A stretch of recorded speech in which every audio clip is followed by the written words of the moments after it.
So, yung pinasa ko po ay like this. So, kung makikita nyo po, meron pong stamp ng Office of the City Civil Registrar. So, kailangan po ito ay inyong ma-process. So, after nyo pong manganak,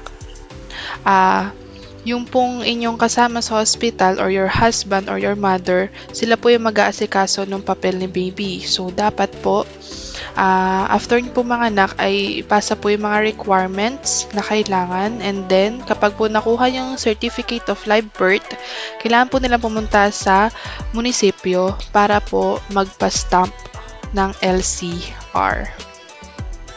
So after po nun, pwede din pong child's CLB or COD, or letter C, report of child's birth issued by the Philippine Embassy. So, sa akin po, ang pinasa ko lang po dyan yung letter A.